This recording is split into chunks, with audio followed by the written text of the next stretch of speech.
Tatay Riot, lapit na rin birthday. Good morning mga kabords. Ganda ng pa-birthday. Trangkaso. Wala na. Ito, sakto mga birds. 1.5 yung ating papasweldos kanila. Nakajak pa tayo isang buwig. Saging pro hinog. Morning! Morning mga kabords. You know? Morning mga birds! Pagpalang umaga sa ating lahat at ganda na ng araw natin. Pangatlong araw na ngayon na maganda yung panahon natin mga birds. Sunod-sunod na yung init. So yung daan natin ay medyo naka-recover na. Yan. At grabe talaga yung mga pinagdaanan namin nakaraan. So binagyo kami ng 2 beses. Tapos yan, sila Nanay Tatay Riot nagkaroon ng trangkaso. Pero si Tatay Riot gipatid-patiran na niya ha. Wala na yun. Kay Nanay, di na daan sa sipa-sipa ni Nanay. Kumapit doon sa kanyang binte. Naunahan. Kuanggol to si Rico. Ano ko puso? Ano yung kita niyo bahapon?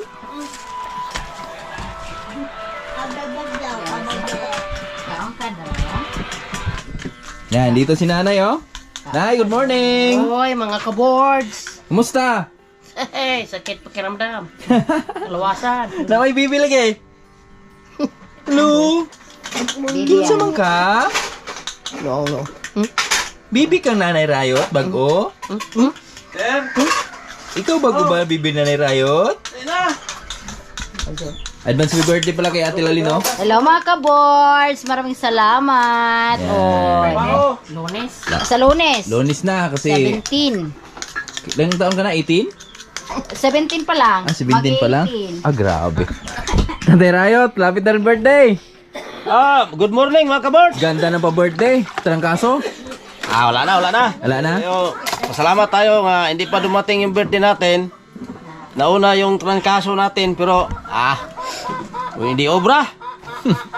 Patid-patiran? Yo. Patid-patiran yun? Isang araw namin, labanan. Pagka kinukasan, talo yung kaso.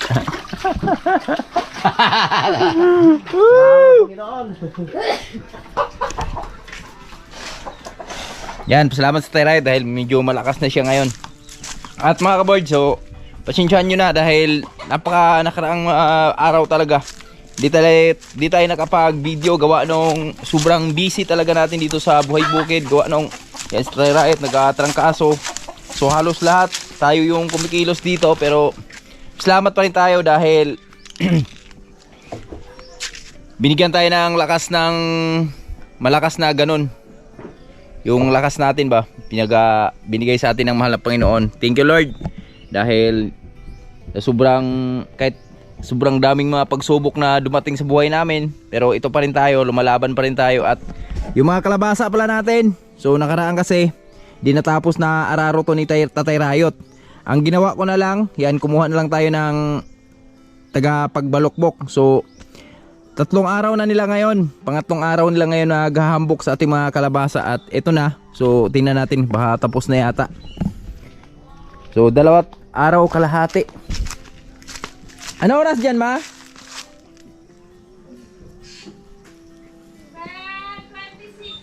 10:26 in the morning.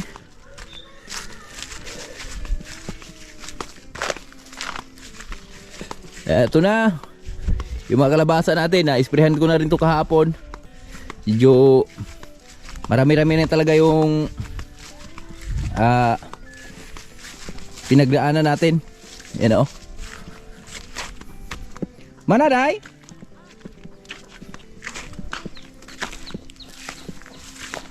Pwes mo ko dito rin ha.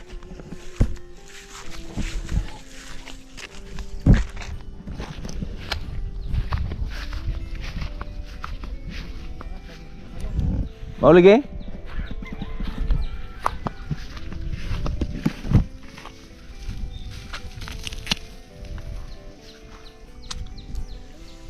At yung aming mga ampalaya, yan, tuloy-tuloy na yung pag-recover mga boards. So bukas naman ay mag-harvest naman tayo dito at bibigyan na natin ang ampalaya yung ating nagtatrabaho dito dahil tapos na sila sa kanilang trabaho. At ito yung ma-harvest natin bukas mga boards. Oh.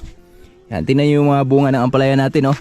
kahit sobrang daming pagsubok na dumaan din sa buhay nila, pero hindi sila nagpapatinag at ito na. So patuloy silang lumalaban. Hello, good morning mga anak, kamusta kayo dyan? Yan o, yung bunga mga birds oh. Ang ma-harvest tomorrow ang harvest natin ay eto. So bigyan natin ng mga ampalaya yung ating nagtatrabaho dito, gumagawa. Alright.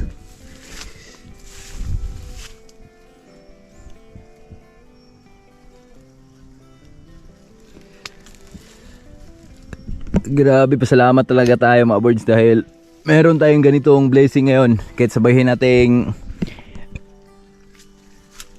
medyo marami kaming pinagdaanan na pagsubok yan. So at least kahit paano may pumapasok pa rin tayong blessing na mapagkuhanan natin dun sa mga nawala sa atin, no? Ito yung kapalit. Yan, oh. Ang mga kapalit nung nawala sa atin, saging, yung medyo marami talaga yung na-damage sa atin mga birds. Pero ito yung kapalit, oh. Tingnan nyo. Yan. So bukas. At ang gandang balita dito mga birds dahil si bagyo, di ba? Dumaan yung dalawang bagyo dito sa amin. At ang kagandahan dito, ang napaka-good news dito sa amin ngayon, medyo nagtaas na yung presyo ng ating gulay. So nakaraan, kinukuha lang to ng buyer namin ng 50 per kilo yung kuha niya. Pero kahapon nag-canvas sa Oscar niya. So tumubo na siya ng 20 per kilo mga birds. So nasa 70 per kilo na yung ating ampalaya. Yan. Malaking tulong na po sa atin yung 20-20 na dagdag. Alright. At bibigyan lang natin yung ating mga gumagawa dito. So suswelduhan na rin natin. Alright.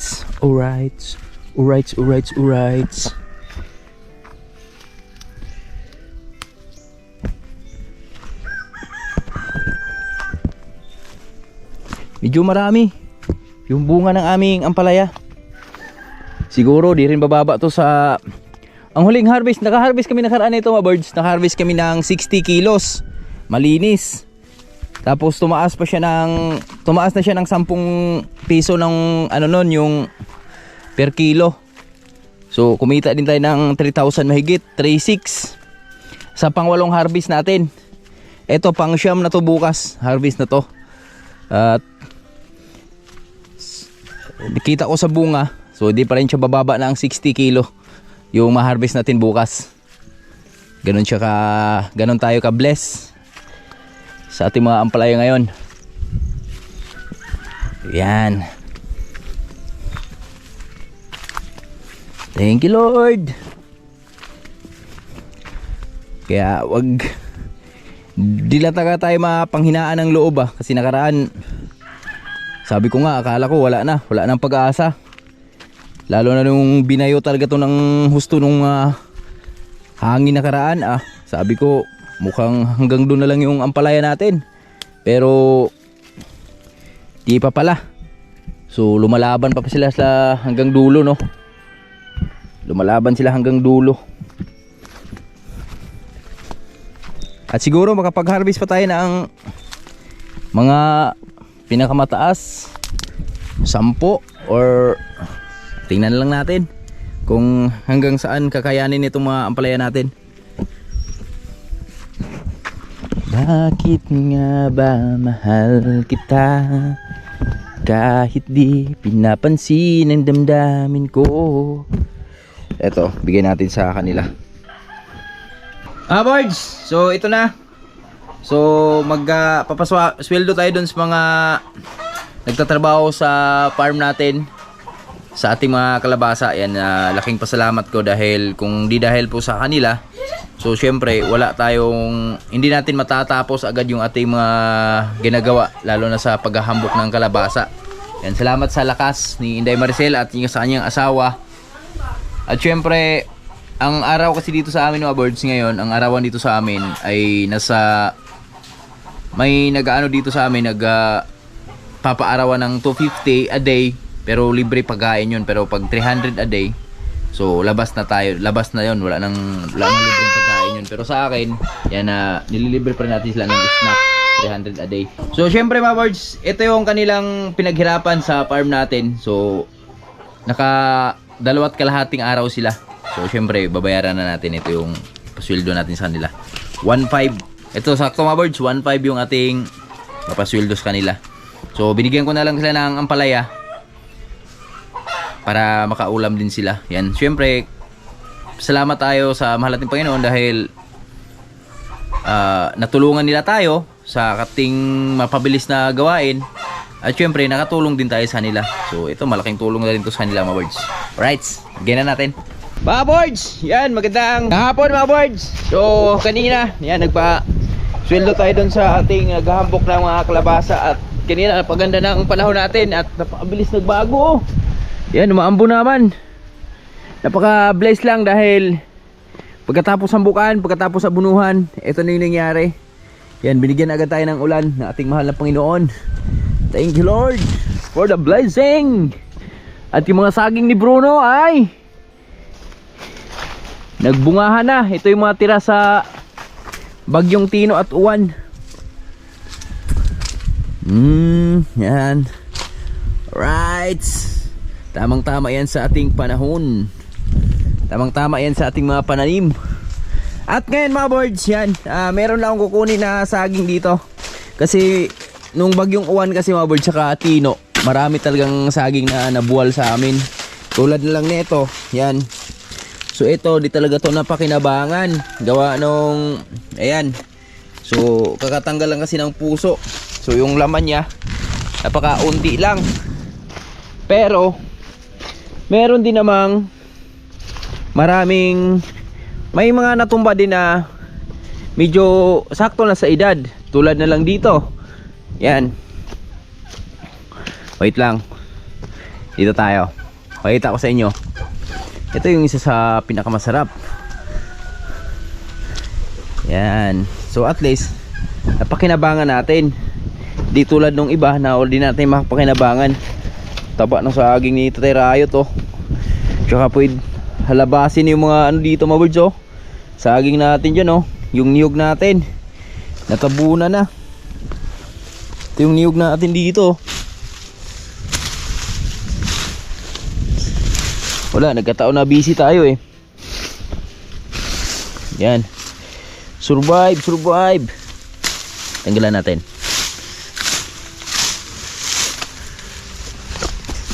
Wala.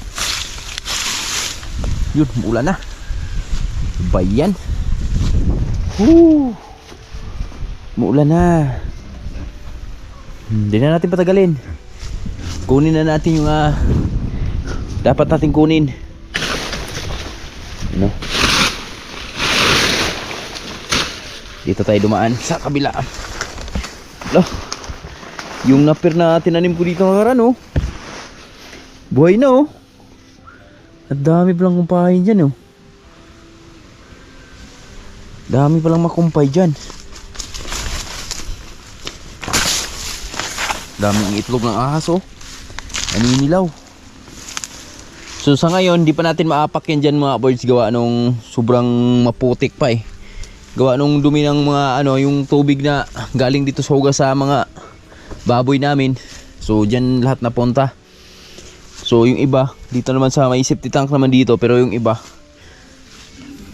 ang sa safety tank yung dumi lang. Pero yung pinakahugasan na, nilalabas namin dito. At ito yung isa sa mga sinasabi ko sa inyo mga birds na pwede natin pakinabangan. Alright. Yan, oh. Ito yung natumba nung Tino. Oh. Ngayon, merienda natin to. Gawin nating merienda. Masarap sa merienda to mga birds. Wait lang. Oh. Right. Ito.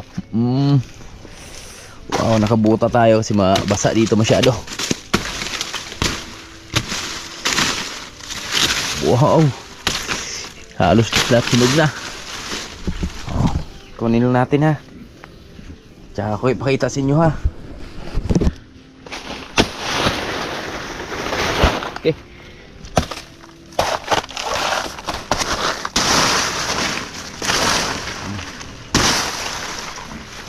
Yan.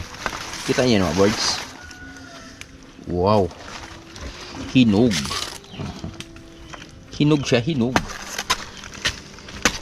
Daming langgam.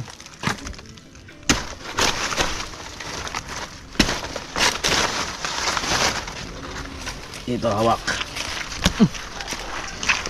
Right. Ito na, hawak ko na. Kasi ang daming langgam. Nangangat.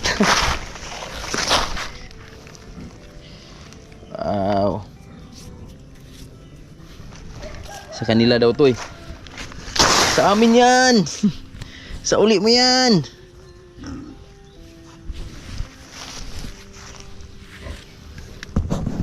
Sarap no.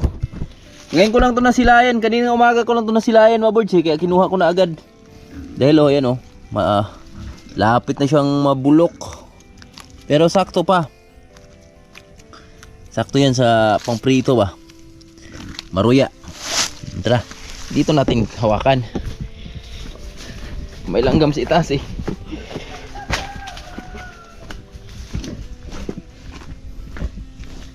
Luto natin kay Mrs. Anong pwedeng luto? Dito.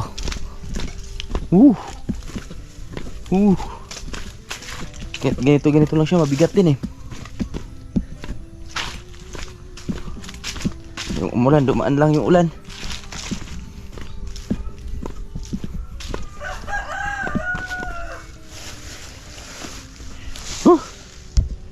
Mabigat siya ha.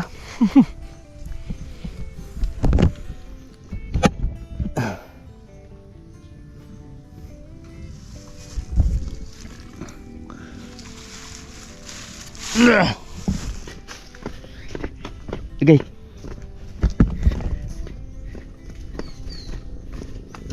Nakajak pa tayo isang buwig. Saging puro hinog.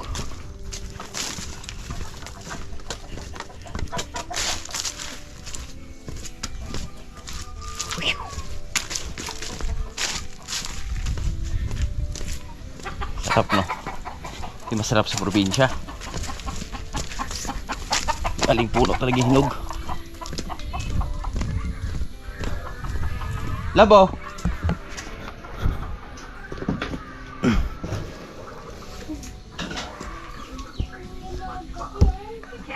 Di ba? Sarap.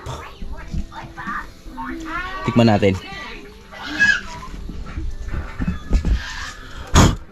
Tatapang nung langgam.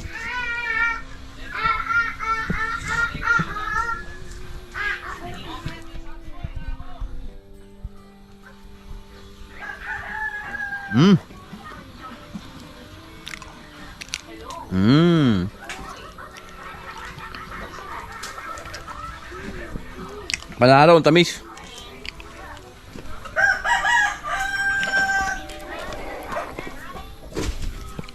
Do you want saging? No. It's yummy. No, not yummy. Buti lang mga birds, nakita ko siya. Kasi kung hindi ko siya nakita, ito yung harvestin ko sana oh. Kasi yung isang buwig namin dito, yan, may hinog na rin. Yan oh. Dami na rin hinog. 2, 4, 6. Halos isang piling na. Yung iba kinain na ng paniki. Pero tsahan lang natin yan kasi magkasabay-sabay mahinog eh. Kaya alam muna natin yan dyan. Ito lang muna. Saging ni Lawrence. Hi Lawrence! Hi. Hello! Hello. It's me! Papa! Me. Lawrence! Pogi! Papa. Pizza. Beautiful? No. I'm Pogi. You know? Papa. Pookie. Yeah, I'm Pogi. Mama. Pizza. Yan. So mga birds, magkikita-kits na lang po tayo sa mga susunod nating video. Abangan nyo na lang yung aming 9 harvest sa Ampalaya mga birds. Dahil medyo magandang labanan talaga yun mga birds. Gawa nung tumaas na yung presyo ng ating ampalaya. Di natin alam, baka magtaas pa yan. Kasi kahapon pa tayo nag-canvas dun sa Gihulngan, 70. So, di natin alam kung bukas tataas pa yan or sa mga sunod na araw. At abangan nyo kung ilang kilo yung ma-harvest namin bukas. Alright, shoutout sa lahat namin halaming viewers dyan at ingat tayo lahat palagi. God bless. Bye-bye. I love you all. Bye-bye dong.